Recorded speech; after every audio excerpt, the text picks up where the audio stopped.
With the recent events that have been in the newspapers about this issue of shared services, my first reaction was, is this just another poorly thought out, poorly researched initiative and idea? But then I thought, you know what, do some research yourself.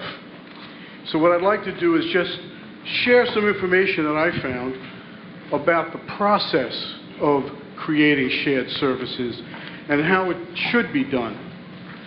The first document that I found, I would hope you have all seen, is called Sharing Available Resources Efficiently, Best Practices Handbook, put out by DCA. First thing I noticed on page 4, under Getting Started, it says local officials need to evaluate the services and operations within their own community as the starting point to a more efficient and cost-effective way to deliver services. The review may include fixed asset inventory, employee inventory, and multi-year budget expense review. This evaluation, which is again internal by us, will help identify service needs better met through joint action. The next thing I noticed, on page 9, it says helpful hints. And it says, it's important to obtain the support of your local elected officials, plural, before, let me say that again. It is important to obtain the support of your elected officials before you contact other local units about possible sharing opportunities to ensure complete buy-in to the shared effort.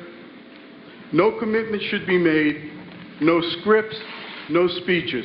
It's really about thinking out loud and brainstorming. Helpful hints. Holding a hearing is recommended. Before establishing a joint program or entering into an interlocal service agreement, holding public hearings is often advisable. Second document I found, and I'm being very brief because I know the 3 minutes, is an article from the New Jersey State's League of Municipalities. It's an article by Susan Bass-Levin, who's the Commissioner, Department of Community Affairs, and it's called The 5 Keys to Successful Shared Services. First key, leadership.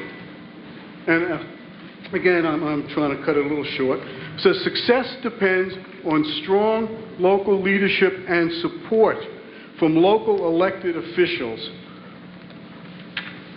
Second, communication, both formal and informal, is essential to shared services.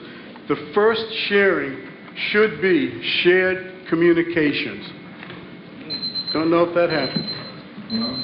Go ahead, may I have 2 minutes more? Yeah. You want to finish, right? You have 2 more items? Yeah. The last thing I just wanted to say is that in terms of the process, I want to be sure that you are all aware that in 2001, the county received... Mr. Jones, I'm sorry, I thought you just had a couple items that were on your current list you were reading. Just the last thing. Okay, all right, go ahead. I just want to be sure you're aware that in 2001, the County of Union received a grant from the state to create a committee that shall be composed of 7 members and known as the Union County Shared Services Committee. And one of the tasks given to them to provide a program for the evaluation of potential interlocal projects, also known as feasibility studies. So there's an existing resource in the county that maybe we should have looked at. Okay, that's all. The last thing I want to say is I'm concerned that our community has been embarrassed like it has because proper steps were not taken to move something forward. It's clear from DCA they have a process in mind that was not followed. That's all. Thank you very much. Thank you. Yep. All right, next.